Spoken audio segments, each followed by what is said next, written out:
think that we were going to have to spend this money out of pocket. That helped with the zero down. It also helped from the original price that they wanted for. Little things like that. So how do we increase the occupancy? We started doing a lot of it with our marketing. There happened to be an apartment complex that's very close by. This was also in an industrial park, so there were businesses for us to go talk to. And we did as much free advertising as we could. One of my favorite things to do is to get involved in the community. And we did that. We also contacted our tenants and we told them, hey, if you tell people about us, we'll give you a $25 credit on your unit. A little incentive to let them tell their neighbors that, hey, there's new ownership there, they're a good place to go, things like that. But the community involvement really makes a big difference. A while back, I got on eBay and found this black and white convict costume. They have a parade up there. They do in Brownsburg too. They have a parade up there. Got this little plastic ball and chain. Put this on and went and got in the parade. We put an entry into the parade and we walked through there tossing out candy, handing out cards and everything. And you would not believe the response that we got from people. I mean, the week after the parade, and this was a Christmas parade, we probably ended up with like 20 new tenants in that week, which I thought was pretty doggone good. And it was because they had seen us there. Silly stuff like that, but I think they also found out that we were pretty much down to earth.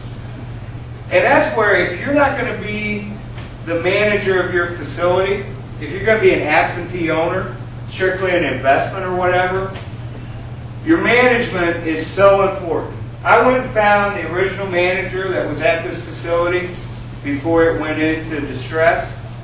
He was more than anxious to come back.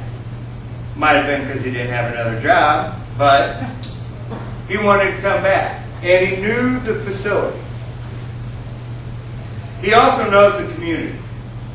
You guys know who Kenny Rogers is? My manager up there, I swear, he's a dead ringer for him. He could be a swing brother. And he just a good old boy that just likes to go around and talk to people all day long. So the people up there really like him and enjoy him. And that's helped quite a bit also. But the bottom line for me is it's good for my business. Because people like him, they want to come in there. Granted, some people come in to pay him at the end of the month or the first of the month, and it takes them 25 minutes to pay him because of all the chit-chat, but at least they're staying there as a customer. So we've talked about those facilities and everything. If you remember earlier, I said about 80% of the people in this business are mom and pop type operators. So you might wonder, how do you compete with the big guys? Well, one of the things that you need to remember is that this particular industry has been near the top as far as one of the fastest growing sectors for the past 30 plus years. It's not been some big giant swoop. It's just been a nice steady increase. I mean, and you can get online and check this stuff out. It's just nice and steady. I think that's a pretty good way for a business to go. The other thing is that we talked about there aren't a lot of big companies squeezing mom and pops out.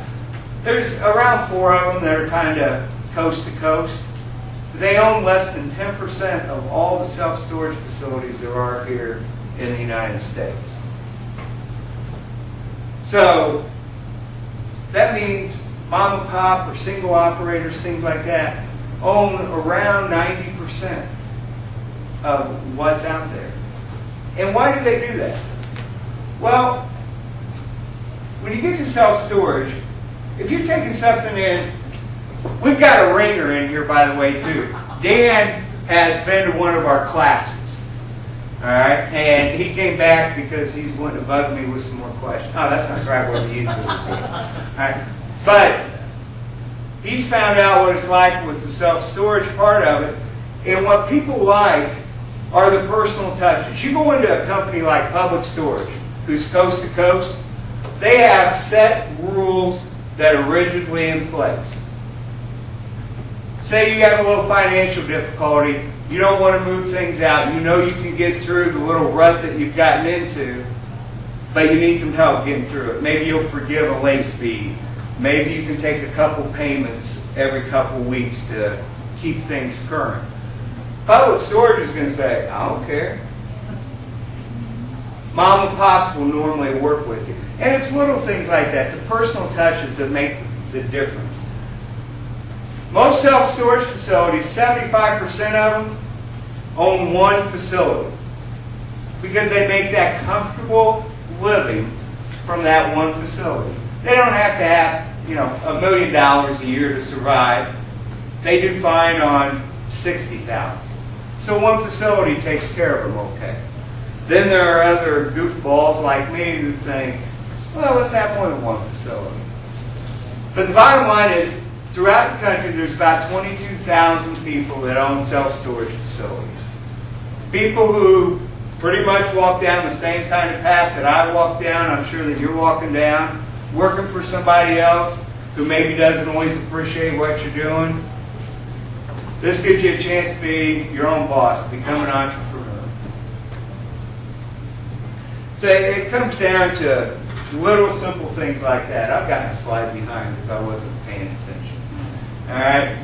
Here are the good advantages that come with self-storage. A lower operating cost. You get a higher cash flow with a lower operating cost. Am I getting in your way here? All right. You hadn't thrown anything at Glennon yet, so I thought I was doing okay. I think that's really, really important. It is to me because I'm a tightwad. Now, other people, including myself, I guess, like to use the phrase recession-proof. Now, I'm not 100% sure that anything is recession-proof, but this particular industry probably comes fairly close to it. Because regardless of what might be going on, you're going to find people need self-storage. Now, if you live in a mansion like this, and like you're saying, Linda is my director of operations, this is her home. And as you can see, if you live in a home like that. You just said he was a tightwad, right? I let her do the books too. I think I got a check on that. If you live in a home like that, you're not going to need self-storage. Okay? But say you live in a nice home like this, pleasant neighborhood. However, the homeowners association has rules. You can't park your boat or your RV there. You can't put a shed up in the backyard. But you have all these extra